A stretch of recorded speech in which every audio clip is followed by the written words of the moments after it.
नमस्कार।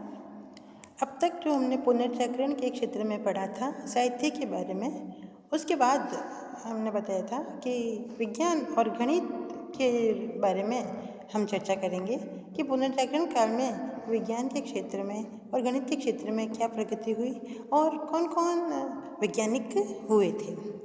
तो उन वैज्ञानिकों ने और क्या क्या काम किया था उसके बारे में आज हम चर्चा करेंगे। तो पुनर्जागरण काल में जो प्रमुख नाम आते हैं उन विद्वानों के बारे में हम बताएंगे। तो पहले हम ले रहे हैं निकोलस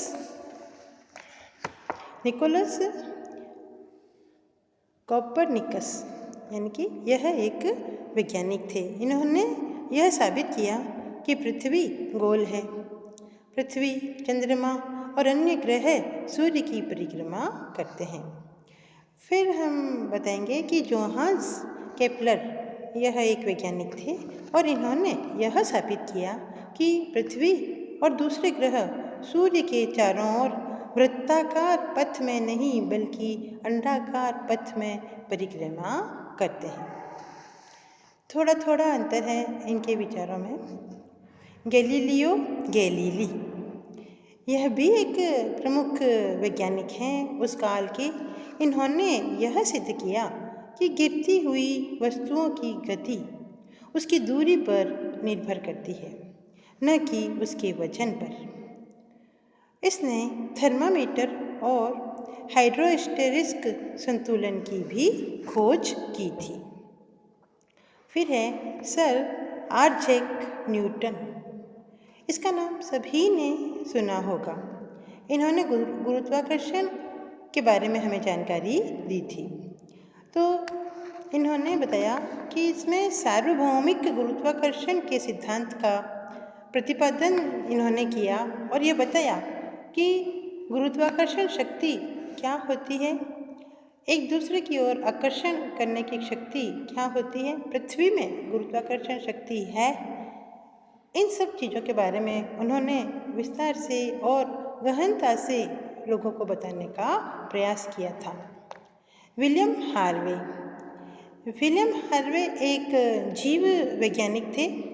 इन्होंने मानव शरीर के बारे में अध्ययन किया था और मानव शरीर के जो अनेक गुण हैं उसके बारे में बताया और वह शरीर की रचना कैसी हुई, उसके अंदर क्या होता है। तो उसमें विशेष रूप से उन्होंने बताया कि मानव शरीर में रक्त परिसंचरण का विस्तार कैसे होता है, उसका विस्तार से वर्णन इन्होंने किया है। और अगला जो हमारा वैज्ञानिक है वह है एडमंड हिलेरी। एडमंड हिलेरी जो थे वह एक खगोल शास्त्री थे, यानी कि खगोल विज्ञान के बारे में इन्होंने हमें बताने का प्रयास किया। इन्होंने खूब खोज की, अध्ययन किया, अनुसंधान किए और उन अनुसंधानों में उन्होंने ये बताया कि धूमकेतु के कक्ष की इन्होंने गणना की थी। साथ ही इसकी वापसी के वर्षों की भी इन्होंने गणना की। इनके द्वारा खोजे गए धूमकेतु को हेली नाम दिया गया था। रेने डिस्कार्टेज भी एक गणितज्ञ हुए थे इस काल में, जिन्होंने गणित के क्षेत्र में विशेषज्ञता प्राप्त की थी और अनेक बातें हमें बताई थी। मुख्य रूप से इन्होंने विश्लेषणात्मक ज्यामिति का प्रतिपादन किया था। अब हम आगे की चर्चा करेंगे कि गैलीलियो ने अपनी दूरबीन से आकाश के पिंडों का अवलोकन किया। उसके अवलोकनों से कोपरनिकस के सिद्धांत की पुष्टि हुई थी। जर्मनी के वैज्ञानिक केपलर ने गणित की सहायता से स्पष्ट किया कि ग्रह किस प्रकार सूर्य की परिक्रमा करते हैं। सर आइजैक न्यूटन ने केपलर के कार्य को आगे बढ़ाया। गणित की सहायता से न्यूटन ने सिद्ध किया कि सभी खगोलीय पिंड गुरुत्वाकर्षण के नियमों के अंतर्गत यात्रा करते हैं, यानी कि एक दूसरे को खींचते रहते हैं। ये एक उनमें बल होता है। तो ये कैसे होता है इसके बारे में उन्होंने विस्तार से बताने का प्रयास किया है, समझाने का प्रयास किया है।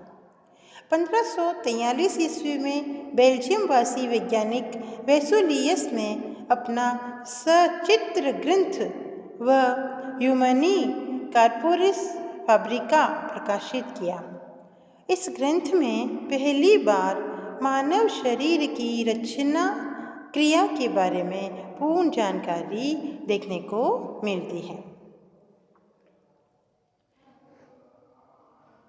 वेसुलियस को आधुनिक मानव शरीर का पिता स्वीकारा गया है। स्पेन वासी वैज्ञानिक सर्वेंटीज ने एक ग्रंथ को प्रकाशित करके उसमें रक्त परिसंचरण के बारे में जानकारी दी कि रक्त का परिसंचरण किस प्रकार से होता है। अपने इस प्रकाशन में पूर्ण जानकारी इन्होंने दी है। साथ ही रक्त परिसंचरण की सतत प्रक्रिया यानी कि रक्त का हृदय से शरीर के सभी अंगों में पहुंचना और फिर वापस लौटना, यह जो एक क्रिया है इसका पूर्ण विवरण 1610 ईस्वी में हॉलैंड वैज्ञानिक विलियम हार्वे ने प्रस्तुत किया था कि किस प्रकार से रक्त जो है वह हृदय तक पहुंचता है और हृदय से वह शरीर के सारे अंगों तक पहुंचता है और फिर वापस भी वहीं पहुंचता है। तो इन सब के बारे में उन्होंने गहनता से अध्ययन किया था। आज हम इस वीडियो में यहाँ तक ही चर्चा करेंगे। अगले वीडियो में हम नई चर्चा लेकर के आएंगे। धन्यवाद।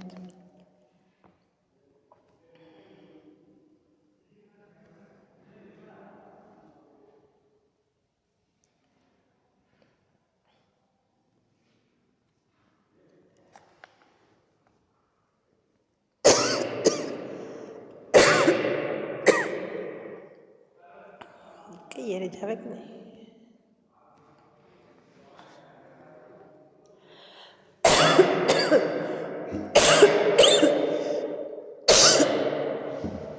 हे भगवान,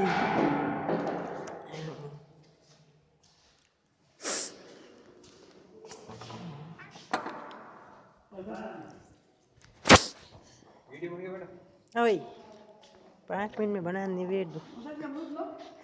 नहीं सा है माँ के नहीं, हम मैडम बना तो दिया पर जो नहीं कि मेरा बहुत दूर हो गया। हमें इन्हें क्या करूँ? अब यूट्यूब पे शेयर करो। यूट्यूब पे कैसे करूँ बताओ? देखो अभी तो यही नहीं जा रहा है यहाँ से। देखिए नहीं रहा मुझे। बंद तो कर दिया मैंने। बंद कर दिया ना? हाँ फिर कर